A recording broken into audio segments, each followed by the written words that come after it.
દિલ્હીમાં નિર્માણ પામેલ સૌ પ્રથમ હિન્દુ મંદિરનું વડાપ્રધાન મોદી ઉદ્ઘાટન કરતાની સાથે રચાઈ ગયો ઇતિહાસ।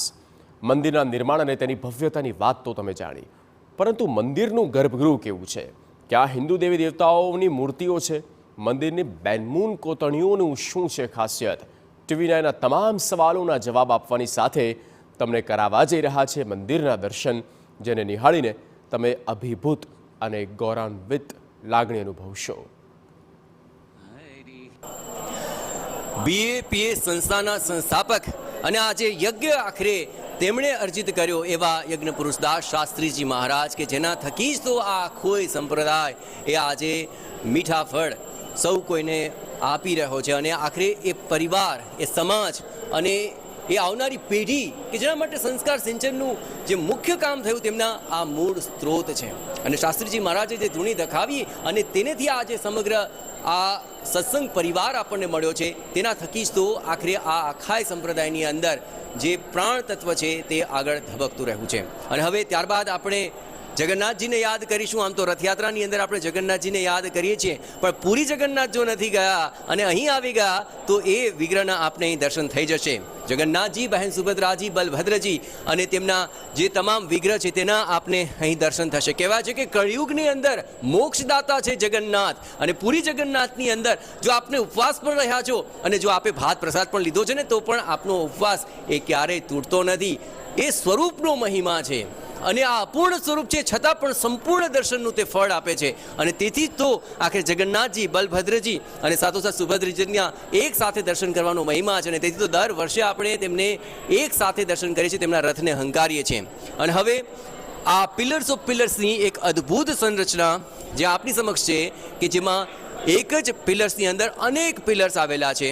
એટલે કે આપણા જીવનની અંદર કોઈ એક મુખ્ય બાબત હોય, પરંતુ એ મુખ્ય બાબત ત્યારે જ ફળીભૂત થાય છે કે જ્યારે ઘણી બધી બાબતોનો સરવાળો આપણને મજબૂતાઈ બક્ષે છે। બસ તેનું જ તો આ પ્રતીક છે પિલર્સ ઓફ પિલર્સ, અને તેની એક અદ્ભુત સંરચના અહીં જોવા મળી રહી છે। અને આ પિલર્સ આપ જોઈ રહ્યા છો તેમાં નીલકંઠ વર્ણીની જે તમામ લીલાઓ છે તેનું એક રસ દર્શન અહીં થઈ રહ્યું છે।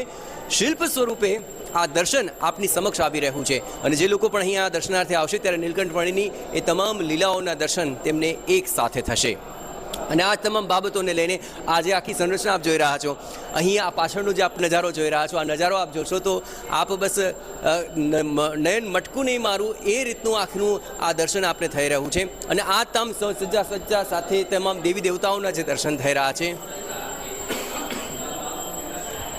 જેમ જેમ દર્શનની લાલીમાં આગળ વધતી જશે તેમ તેમ આપની પ્રભુ દર્શનની તડપ ઓર વધતી રહેશે। અને દેવાદિદેવ મહાદેવના કરો આપ દર્શન, હર હર મહાદેવના નાદ સાથે અહીં સૌ કોઈ શિવ પરિવારના દર્શન કરી શકશે। માતા પાર્વતી સંગ અહીં શિવજી બિરાજિત છે અને તેમની જ સન્મુખ આખરે કાર્તિકેયજી અને ગણપતિજી પણ બિરાજિત છે। અને સુંદર મજાનું આ સુવર્ણ વિગ્રહ પણ આપ જુઓ કે જ્યારે પણ શિવરાત્રિ હશે કે અન્ય મહત્વ શ્રાવણ માસ હશે ત્યારે જે ચલિત વિગ્રહોની પૂજા અર્ચના થશે તે આ જ વિગ્રહોની થવાની છે।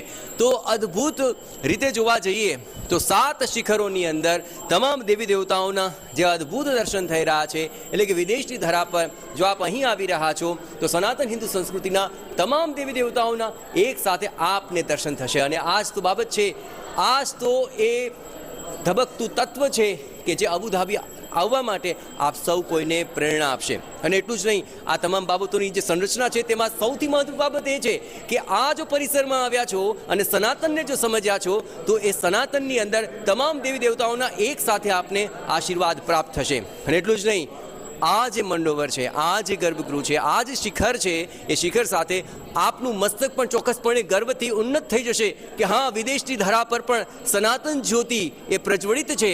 સનાતનનું જે સત્ય છે તે આખરે સૌ કોઈને જીવનની અંદર એક સાર આપે છે અને એ જીવન સારને જો આપે પ્રાપ્ત કરવું છે તો આખરે BAPSના આ સ્વામિનારાયણ મંદિરની અંદર આપે ચોક્કસપણે આવવાનું રહેશે।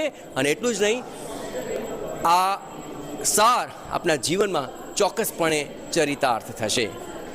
Jayesh Parkar, TV9, Abu Dhabi.